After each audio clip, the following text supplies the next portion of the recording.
Hello, I'm Jamie Wolters. I'm faculty in ecology and evolutionary biology. I'm currently an associate professor. In terms of the research that I do, I think of myself first and foremost as an evolutionary biologist. And as an evolutionary biologist, the thing I'm most interested and motivated by is trying to understand and describe patterns of biodiversity, as well as characterizing the processes that generate biodiversity. But in particular, I work at the level of genomes and genetics, and so I'm very interested in genetic diversity and using genetic and genomic information and methodology to understand those processes that give rise to biodiversity at the molecular level and ultimately at the organismal level as well. I particularly work on Lepidoptera, on moths and butterflies, and so that's the research system that I study. And one of the key areas that I focus on is on sex chromosomes and also the reproductive biology and differences between males and females. So Lepidoptera have reversed sex chromosomes. Most animals you think about have an X and a Y chromosome, and it's the male who carries the Y. In Lepidoptera, moths and butterflies, that's reversed, and it is the females who have the Y chromosome. Although in this case we actually refer to it as the W, and then the analogy of the X is the Z chromosome. So females have a Z and a degenerate W chromosome. So a lot of the research that we do tries to understand the functional significance of the reverse of these sex chromosomes relative to mammals and flies and other sort of standard lab organisms. We also research reproductive systems, in particular the sperm biology of a Lepidoptera, which are a little bit weird because male Lepidoptera make two different kinds of sperm at the same time.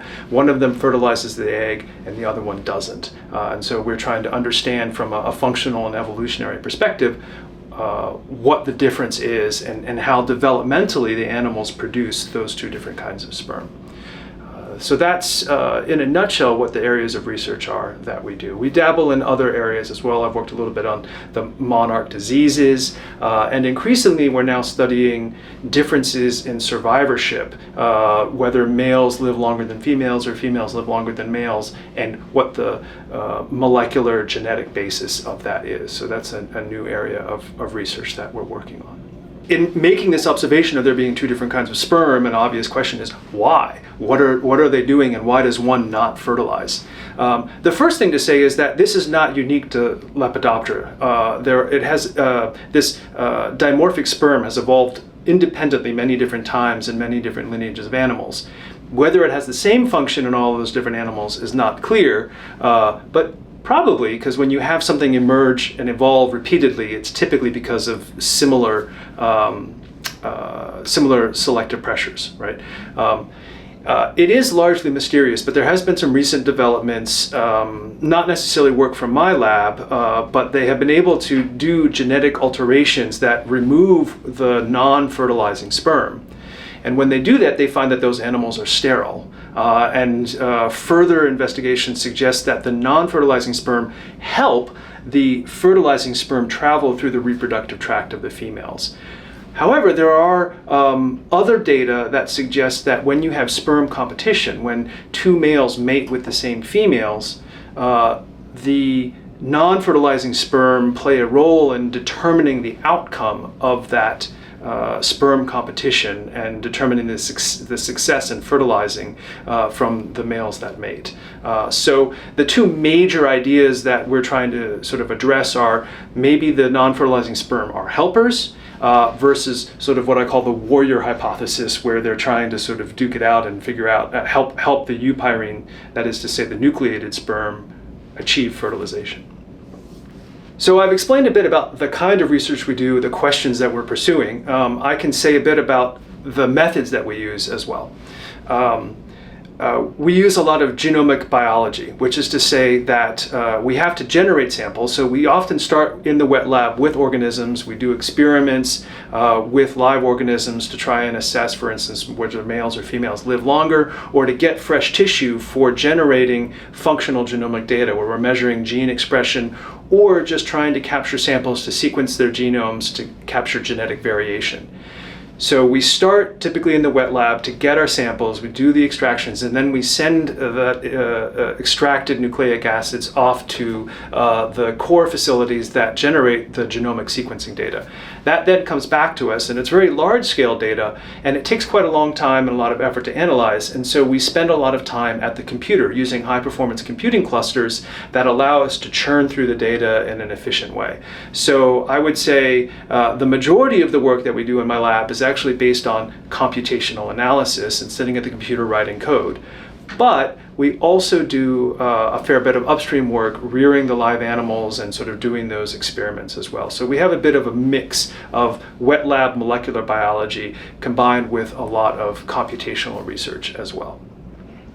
So how did I end up in this position as faculty in biology? I think I can say that I knew very early on, like in elementary school, that I liked biology, I liked animals and diversity in nature, and that I was good at it, which is to say I just sort of remembered things about it. It stuck with me. So I continued to sort of just be drawn to biology.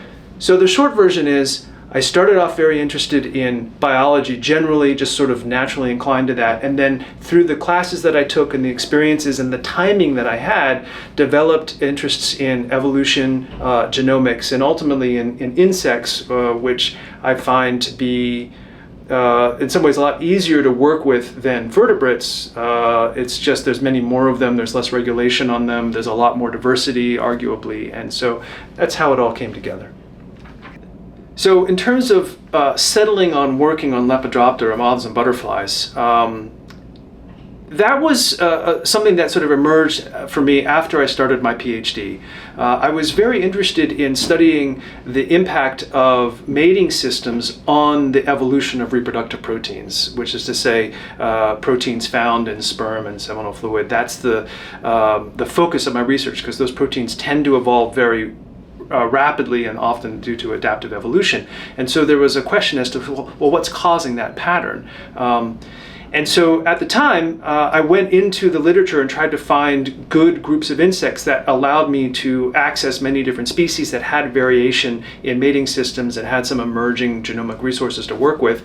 And it turned out that there was a specific group of butterflies, Heliconius butterflies, that kind of butterfly, offered that kind of system for me to work in. And so I started doing my PhD in butterflies, and as I learned more about moths and butterflies, I continued to find new opportunities to ask questions. And so it sort of snowballed from there. Often once you get established and start working in a group of organisms, you get to know their biology, you start to see more opportunities for asking new and interesting questions based on the nuances of their biology. And so it's sort of just snowballed for me in that way. And that's how I ended up focusing on Lepidoptera.